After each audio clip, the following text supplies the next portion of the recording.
Comment entretenir l'esprit, l'âme et le corps pour qu'ils restent en connexion? Il y a des moyens pour que tout cela soit toujours en connexion. Il faut avoir des lectures édifiantes, il faut lire la Bible, il faut lire la parole. Il y a des livres, des auteurs qui se sont appuyés sur la Bible, qui sont appuyés sur la vie en général, qui ont écrit de très belles choses, sur la spiritualité positive. Tout cela va t'amener à la prospérité, à comprendre aussi la valeur de ton esprit. Ça va nourrir ton esprit, ton corps et ton âme, des vérités profondes. Ça va te permettre de renforcer ta foi. Ça va te guider à faire de bons choix par rapport à l'esprit, le corps et l'âme. Et ça va te guider à rester connecté à ta vie en général. C'est très important. Combattre tout cela sainement combattre les mauvaises pensées sainement pour rester pur, hein, c'est très important. Ce n'est pas un combat que tu vas faire non j'ai mal passé. Il faut rester, comme on dit, zen, tranquille et remplacer juste par des pensées positives. Il faut avoir l'esprit de gratitude. Ça aide énormément à garder une attitude positive face à la vie, à attirer plus de bénédictions. Toujours dire merci, même pour les choses que tu penses être minimes. Remercier Dieu par ses bienfaits, quelle que soit la petite chose. Ça ouvre la voie à la prospérité, ça ouvre la voie à tes bénédictions. Il faut aussi identifier ton environnement. Il y a des personnes autour de nous qui créent beaucoup de mauvaises ondes. Ça se ressent lorsque tu es connecté avec ton esprit. Et ça affecte généralement tout le reste de notre vie. Entourons-nous bien. Entourons-nous de belles personnes. De ces personnes qui vont encourager notre vision, notre foi, qui nous poussent vers le haut. Il faut aussi qu'on apprenne à dormir suffisamment, à bien manger, à gérer le stress. Ce sont des choses essentielles pour notre équilibre et ça va nous permettre d'être plus productifs. Il faut faire des bains spirituels. Il faut vraiment que nous puissions nous réconcilier avec ça.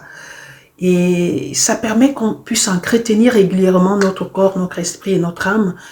Et ça permet aussi que nous puissions nous préparer à vivre tout ce qui est prévu pour nous plus sainement. Il y a tellement j'en parlerai tout à l'heure, ça permet qu'on puisse s'accomplir, à réussir à plusieurs niveaux, à aller au-delà de tout ce qu'on peut imaginer. Il y a tellement d'outils spirituels pour activer, stabiliser, harmoniser notre quotidien. Et ce n'est pas de la magie, c'est des choses de notre quotidien qui sont autour de nous. Il faut juste apprendre à les intégrer, il faut juste apprendre à les utiliser. C'est ce que je fais dans les suivis personnalisés. Lorsque je suis une personne, je t'envoie juste acheter quelque chose que tu vas toi-même utiliser avec ta parole. Il y a aussi des pierres spirituelles, il y a des pierres, comme il y a des plantes, il y a des pierres qui activent la clarté, qui vont te permettre d'avoir un esprit tranquille. Et il y a des pierres qui s'appellent l'améthyste pour la clarté, comme je disais. Ça va te permettre d'être plus concentré. Il y a des pierres, la pierre rose, quartz rose, qui apaise aussi et tu vas pouvoir gérer les émotions. Elle va te calmer lorsqu'elle est autour de toi. Il y a des ondes qui partent de ces pierres-là et elle apaise. Il y a aussi à base de plantes des huiles essentielles. Des personnes qui ne peuvent pas avoir toujours des plantes autour. Il y a des huiles essentielles, mais des huiles essentielles particulières. J'en citerai quelques-unes tout à l'heure. Elles vont apaiser aussi. Elles vont faire le même travail que les pierres. Donc tu choisis celle qui te convient. Et pour la concentration, pour avoir toujours... C'est-à-dire qu'elles vont te garder en éveil, tous ces outils-là. Il y a par exemple la lavande qui apaise, un peu comme la pierre de tout à l'heure, elle va apaiser. Il y a la lavande, tu peux avoir des huiles essentielles de lavande.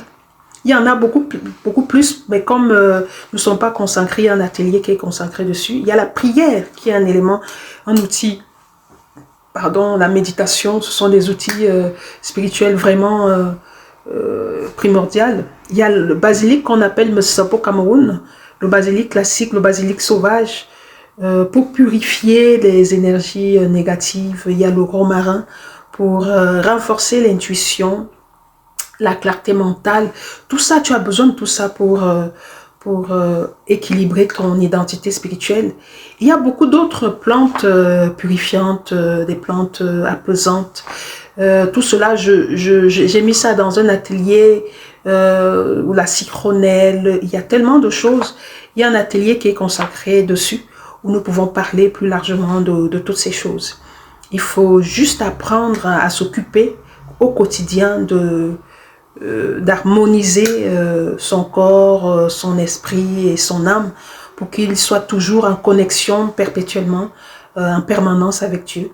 Il faut avoir toujours des pensées, des déclarations positives que tu peux prendre dans la Bible, prendre des citations positives